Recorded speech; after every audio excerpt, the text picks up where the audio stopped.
Hello, now we're going to talk about oblique stresses. So we've spent a lot of time talking about axial loads and stresses and shear stresses. Axial loads cause an axial stress or a normal stress. Shear loads cause a shear stress. Now, depending on how we look at it, so let's look at this first picture here. So this is our normal stress.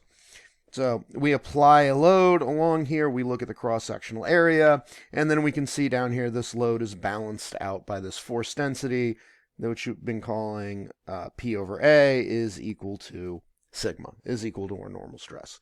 But a normal stress can cause a normal, sorry, not a normal stress, a normal load can cause a normal and a shear stress along angled or oblique planes.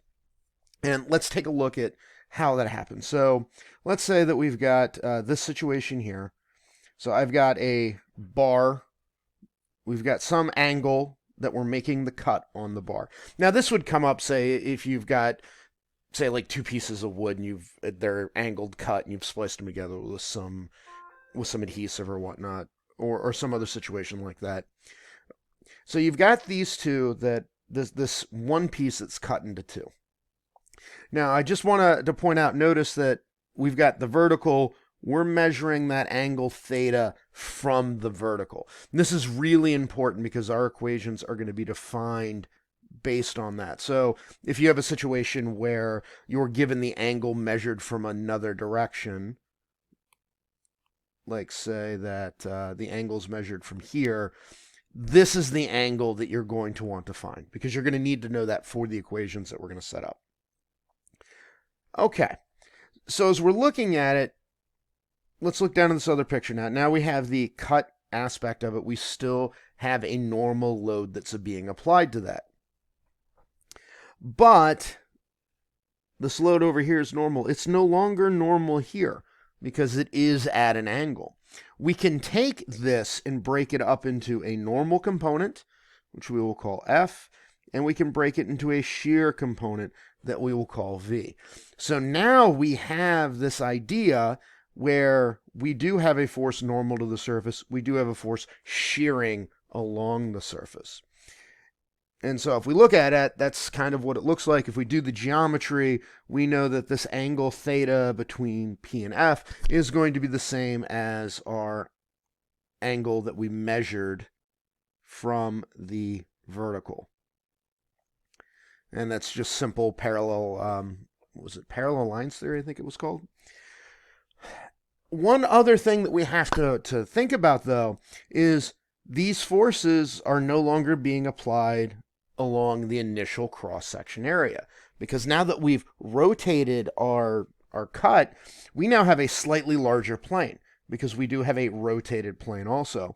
And so we're going to call that area A theta, where A naught is going to be our normal area, our initial area.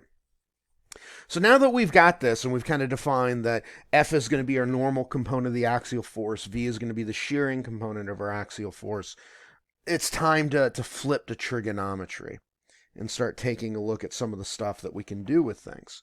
So let's erase some of this stuff. And so if I look at it, cosine of my angle theta, what is that? Well, that's going to be the adjacent over the hypotenuse. And as we look at our little thing here, what does that tell me? Well, that tells me the adjacent's F, the hypotenuse is P. And so what I can do now is I can define my forces in terms of my initial inputs. Because you're not going to know this stuff on the inside. What are you going to know? You're going to know what your external load is. You're going to know what your external area is. You're going to know what your angle is. And so you can figure it out from there. So if we take a look at that and say, okay, well, P times the cosine of theta, well, that's going to give us F. And conversely, if we want the other one, P times the sine of theta, that's going to give us V. Now, once again, we're along the tilted plane, so we have to calculate out the area of that, and we can do the same thing with planes that we can with vectors, and we can come out and say, okay, well, looking at the same definition, the cosine of theta is going to be the adjacent over the hypotenuse.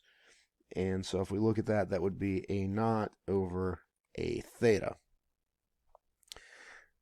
And so we can rearrange this and say, okay, well, A theta then is going to be A naught divided by the cosine of theta. Okay, then.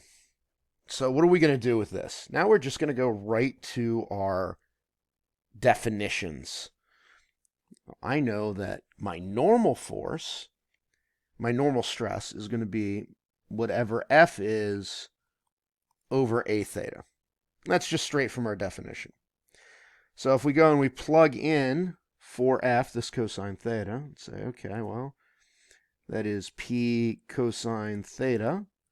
And then we're going to divide it by A naught, which is going to, or sorry, A theta, which is A naught divided by cosine theta. Well, we can end up rewriting that and saying that the normal stress is going to be P cosine squared theta. Because this is 1 over cosine, it flips up to the top, so that's how we can calculate the normal stress. Oh, and I left out my A naught because we still need to have that in there because it wouldn't be stress without that. So there we go.